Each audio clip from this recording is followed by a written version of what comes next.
¿Alguien recuerda el domingo de hace 8 días, el evangelio de qué hablaba? No me hablen todos, de a uno solo, no sea que me dejen sordo. Hace 8 días, ¿qué nos decía el Señor en el evangelio? ¿Qué pasó con la barca?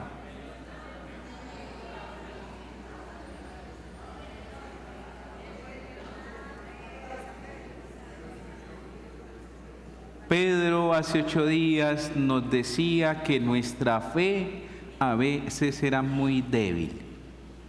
Mientras Pedro tenía puesta la mirada en Jesús, Pedro no se hundió.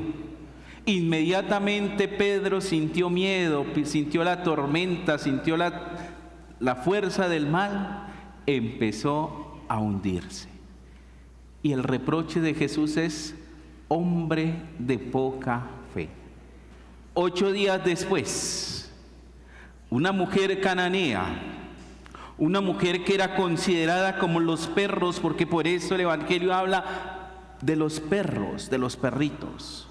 Una extranjera se acerca a Jesús para decirle: Señor, tengo una necesidad.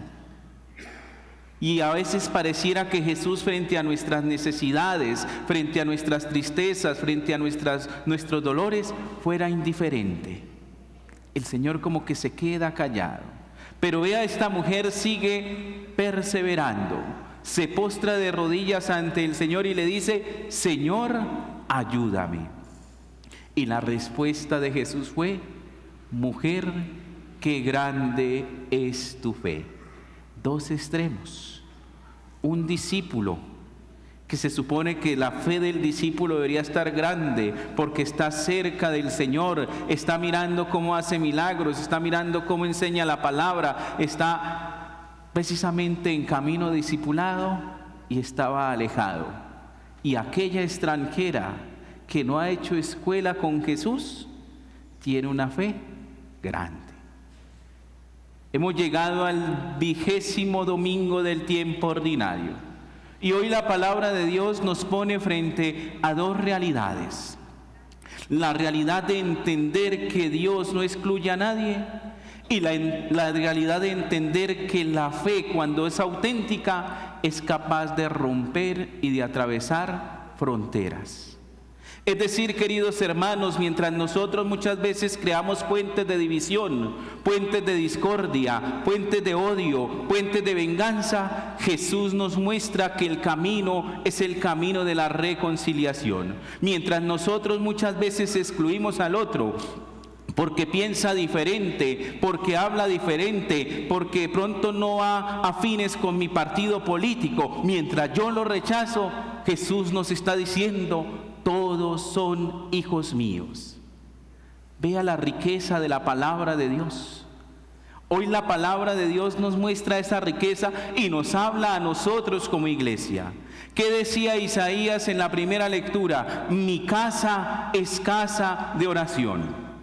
Y cuando yo escucho mi casa es casa de oración, ya hago algo mío.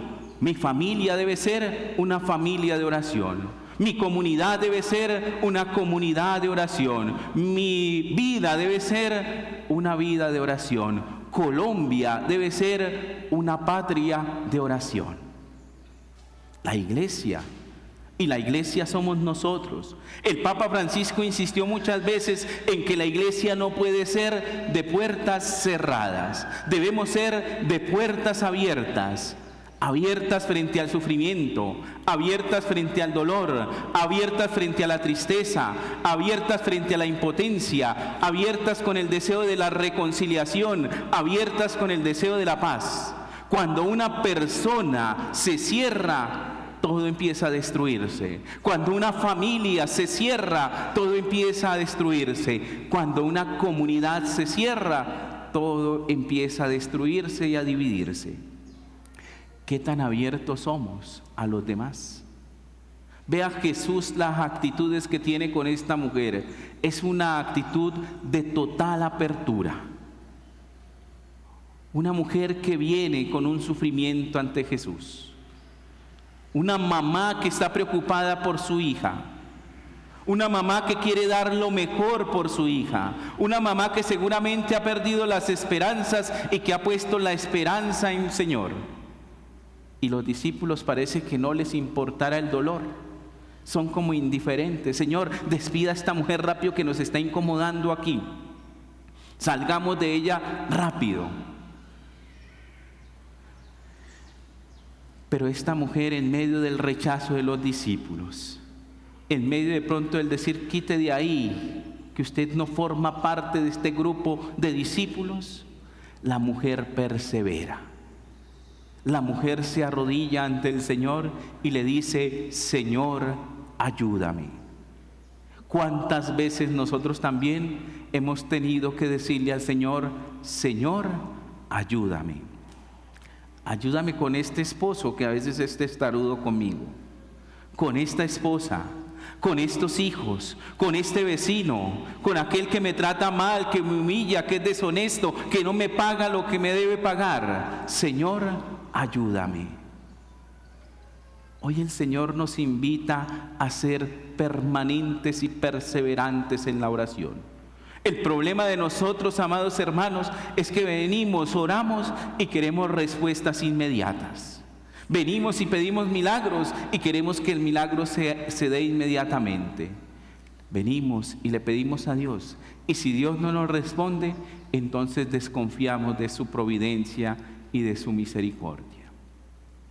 Hoy el Señor nos invita a ser perseverantes en la oración, a no excluir, a no herir, a no pensar que el otro es mi enemigo porque piensa distinto o porque actúa de distinta manera.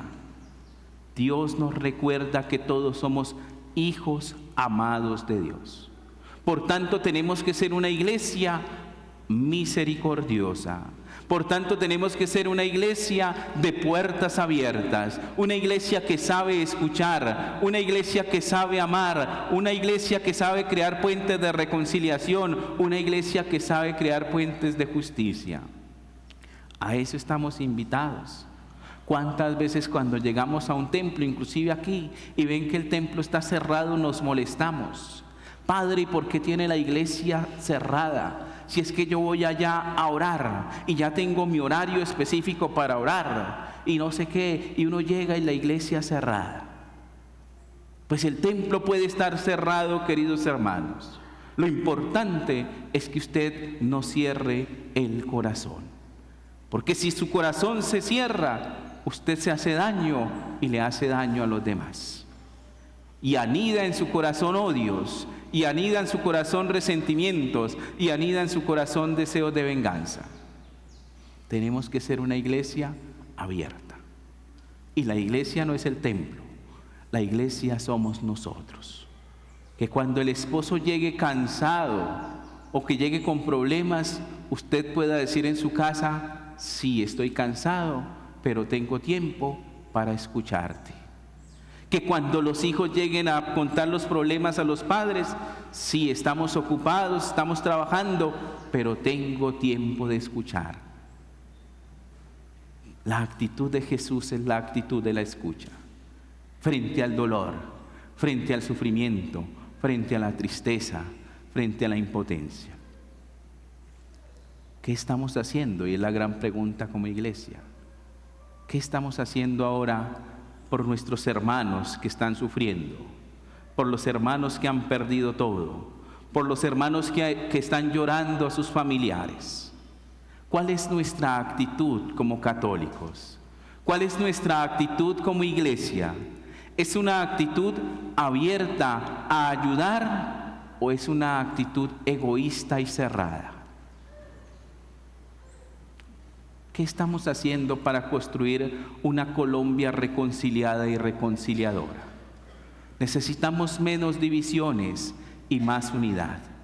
Necesitamos menos odio en Colombia y más reconciliación. Necesitamos menos agresividad y desarmar el corazón para ser misericordiosos con los demás. Eso necesita Colombia. No necesitamos utilizar las redes sociales para decir que el uno hizo y que el otro no hizo. que dónde están los que están haciendo y dónde están los que no están haciendo. Porque a veces nos quedamos solamente en eso, en criticar, pero no hacemos absolutamente nada. Y como no es mi papá el que quedó debajo de un edificio, como no es mi mamá, como no es mi hermano, como no es mi vecino, como no es mi amigo, ¿a mí qué me importa, Padre? Somos muy frágiles, queridos hermanos, somos muy frágiles. Y hoy la palabra nos invita a ser una iglesia abierta. Hay unas regiones del país que están sufriendo. ¿Qué hemos dado? ¿Cuál es nuestro corazón de generosidad? Pablo lo dirá bellamente: quien siembra generosamente, generosamente cosechará. Pero quien siembra mezquinamente, mezquinamente cosechará. Que ojalá podamos también sentir el dolor de quienes sufren. Que podamos entender que los que están allá sufriendo y luchando son hermanos y no son enemigos. Que también como la cananea están diciendo hoy: ayúdame, ayúdame. Hoy son ellos, mañana podemos ser nosotros. Por tanto, la palabra no es solamente para que se quede en las paredes de este templo, en nuestro santuario. Es para que se quede en nuestro corazón, para que desarmemos el corazón. Monseñor Luis José, cuando celebró la fiesta del Sagrado Corazón, le dijo precisamente a Colombia: hay que desarmar el corazón para hacer esa iglesia misionera, para hacer esa iglesia reconciliada, para hacer esa iglesia que se conduele frente al dolor de los hermanos. Hoy, esta mujer cananea es esa iglesia que sufre, es esa iglesia que muchas veces está preguntando: ¿y por qué a nosotros? ¿Y por qué esta situación? Hoy esa mujer cananea son nuestros hermanos que sufren y que lloran por sus seres queridos, pero que aún con su corazón roto no pierden la esperanza. Dios nos quiere reunir, Dios nos invita a no excluir, Dios nos invita a perdonar, Dios nos invita a no perder la fe. Que como la mujer cananea podamos decir también: Señor, ayúdanos para ayudar. Creo en Dios Padre Todopoderoso, Creador del cielo y de la tierra. Creo en Jesucristo, su único Hijo, nuestro Señor, que fue concebido por obra y gracia del Espíritu Santo. Nació de Santa María Virgen, padeció bajo el poder de Poncio Pilato, fue crucificado, muerto y sepultado, descendió a los infiernos, al tercer día resucitó de entre los muertos, subió a los cielos y está sentado a la derecha de Dios Padre Todopoderoso.